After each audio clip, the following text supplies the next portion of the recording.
날마다 솟는 샘물과 함께하는 오늘의 큐티 시간입니다. 11월 26일 금요일 오늘의 말씀은 예레미야 51장 54절로 64절까지의 말씀입니다. 바벨론으로부터 부르짖는 소리가 들리도다. 갈대아 사람의 땅에 큰 파멸의 소리가 들리도다. 이는 여호와께서 바벨론을 황폐하게 하사 그 큰 소리를 끊으심이로다. 원수는 많은 물같이 그 파도가 사나우며 그 물결은 요란한 소리를 내는도다. 곧 멸망시키는 자가 바벨론에 이르렀음이라. 그 용사들이 사로잡히고 그들의 활이 꺾이도다. 여호와는 보복의 하나님이시니 반드시 보응하시리로다. 만군의 여호와라 일컫는 왕이 이와 같이 말씀하시되, 내가 그 고관들과 지혜 있는 자들과 도백들과 태수들과 용사들을 취하게 하리니 그들이 영원히 잠들어 깨어나지 못하리라. 만군의 여호와께서 이와 같이 말씀하시니라. 바벨론의 성벽은 회파되겠고 그 높은 문들은 불에 탈 것이며 백성들의 수고는 헛될 것이요 민족들의 수고는 불탈 것인즉 그들이 쇠잔하리라. 유다의 시드기야 왕 제4년에 마세아야의 손자 니디의 아이들 스라야가 그 왕과 함께 바벨론으로 갈 때 선지자 예레미야가 그에게 말씀을 명령하니 스라야는 평창감이더라. 예레미야가 바벨론에 닥칠 모든 재난, 곧 바벨론에 대하여 기록한 이 모든 말씀을 한 책에 기록하고 스라야에게 말하기를, 너는 바벨론에 이르거든 삼가 이 모든 말씀을 읽고 말하기를, 여호와여, 주께서 이곳에 대하여 말씀하시기를, 이 땅을 멸하여 사람이나 짐승이 거기에 살지 못하게 하고 영원한 폐허가 되리라 하셨나이다 하라 하니라. 너는 이 책 읽기를 다 한 후에 책에 돌을 메어 유브라데 강속에 던지며 말하기를, 바벨론이 나의 재난 때문에 이같이 몰락하여 다시 일어서지 못하리니 그들이 피폐하리라 하라 하니라. 예레미야의 말이 이에 끝나니라. 새로운 아침입니다. 여호와 니시 하나님은 늘 우리로 승리하게 하시는 분이십니다. 바벨론은 본문이 기록될 당시에는 최고 전성기를 구가할 때였습니다. 그 누구도 막을 수 없는 파괴력을 가진 나라였다고 했죠. 이런 나라를 누가 망한다고 생각이나 했겠습니까? 그런데 오늘 본문은 바벨론의 몰락이 피할 수 없는 기정사실임을 선언합니다. 왜일까요? 그것은 하나님께서 그렇게 말씀하셨기 때문입니다. 그래서 본문에 말씀이라는 단어가 동사나 명사를 합쳐서 5번이나 나오죠. 바벨론에 대한 심판이 있을 수도 있고 없을 수도 있는 게 아니라 반드시 이루어진다는 것입니다. 그러면 바벨론의 멸망에 대해 어떻게 기록합니까? 그것이 54절에서 58절에 언급되는데, 먼저 56절을 보면 그 용사들이 사로잡히고 그들의 활이 꺾인다고 합니다. 여기서 용사와 활은 군사력을 의미하죠. 그들이 매우 강력한 군사력으로 수많은 나라들을 파괴했지만 그러한 군사력이 무너지게 된다는 것입니다. 왜입니까? 하나님이 그들을 심판하실 것이기 때문입니다. 그들이 신뢰했던 군사력도 하나님의 심판 앞에서는 무용지물이라는 것이죠. 또한 58절에는 바벨론 성벽이 회파된다고 합니다. 여기서 성벽은 바벨론 사람들이 의지했던 지리적 환경이나 경제력이나 그들의 지혜, 지식을 모두 포함하는 말입니다. 그런데 그 역시 다 파괴된다는 것이죠. 그러면서 55절에서는 그들이 황폐해진다고 하면서 그들의 적들이 많은 물같이 쳐들어온다고 말씀하죠. 대규모의 적들의 거센 공격과 침입이 있다는 것입니다. 그리고 이로 인해 바벨론 사람들의 부르짖음과 파멸되는 소리가 들리게 된다는 것이죠. 한마디로 절대 망할 수 없다고 자부했던 바벨론, 자신들은 모든 나라를 마음대로 할 수 있다고 생각했던 그 교만한 바벨론이 아비규환과 같은 절규와 울부짖음 속에서 멸망한다는 것입니다. 그들은 심판을 피하기 위해 수고하겠지만 그 모든 수고 헛되게 된다 분명히 말씀합니다. 그러면서 이 일을 누가 하십니까? 57절이죠. 만군의 여호와라 일컫는 왕이라고 합니다.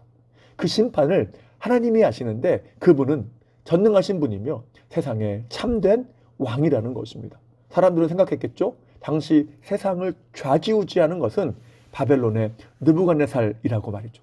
그러나 본문은 분명히 선언합니다. 세상의 모든 일을 주관하는 분은 하나님이다. 눈에 보이는 왕이 세상의 역사를 결정하는 것 같지만 그렇지 못하다는 것입니다.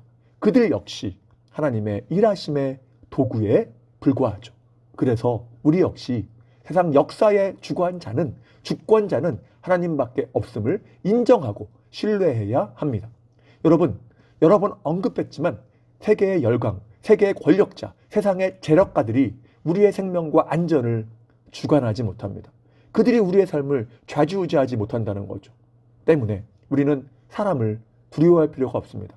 세상에 힘 있는 자나 나라가 우리를 압박한다? 조금은 불편할 수는 있겠죠. 중국에서 요소수를 수출하지 않으니까 불편하지 않았습니까? 그러나 그것이 우리를 망하게 하지는 못하는 것입니다. 우리 삶을 결정하지 못하는 것이죠. 누군가 여러분을 압박하고 예수 믿는 것 때문에 비난하고 조롱합니까? 그것이 여러분을 넘어뜨리지 못하는 것입니다. 왜냐하면 주님이 왕이시고 그분이 우리를 붙잡고 계시기 때문입니다. 때문에 우리는 주님만 두려워하며 신뢰하고 의지해야 합니다.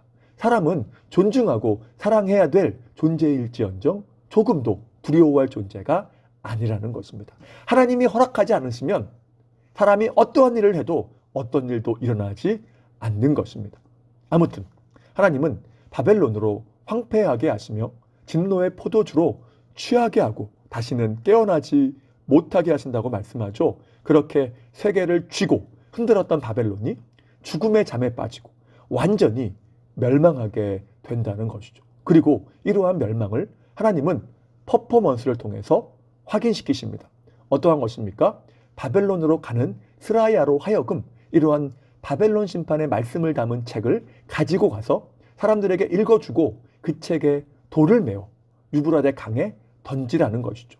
무엇입니까? 무거운 돌이 매달린 책이 완전히 침몰해서 다시는 보이지 않는 것처럼 바벨론이 몰락하고 다시는 일어서지 못하게 된다는 것입니다. 그러면 결과가 어떠했습니까? 비록 수십 년이 지나야 하긴 하지만 실제로 바벨론이 그 말씀처럼 메대와 바사군에게 정복되고 몰락함으로 역사에서 완전히 사라지게 되죠. 왜입니까? 하나님이 그렇게 말씀하셨기 때문입니다. 말씀대로 이루어졌다는 거죠. 그렇습니다. 말씀은 신실합니다. 그래서 우리는 말씀을 늘 묵상하고 붙잡아야 하며 따라가야 합니다. 왜입니까? 불순종하며 주님이 아닌 다른 것을 사랑하고 의지하는 자들에 대한 심판을, 그것이 형벌이든 징계이든 성경이 그것을 분명하게 선언하고 있기 때문입니다. 그래서 계시록 1장 4절에 보면 내 백성아 거기서 나와 그의 죄에 참여하지 말고 그가 받을 재앙을 받지 말라라고 말씀하죠.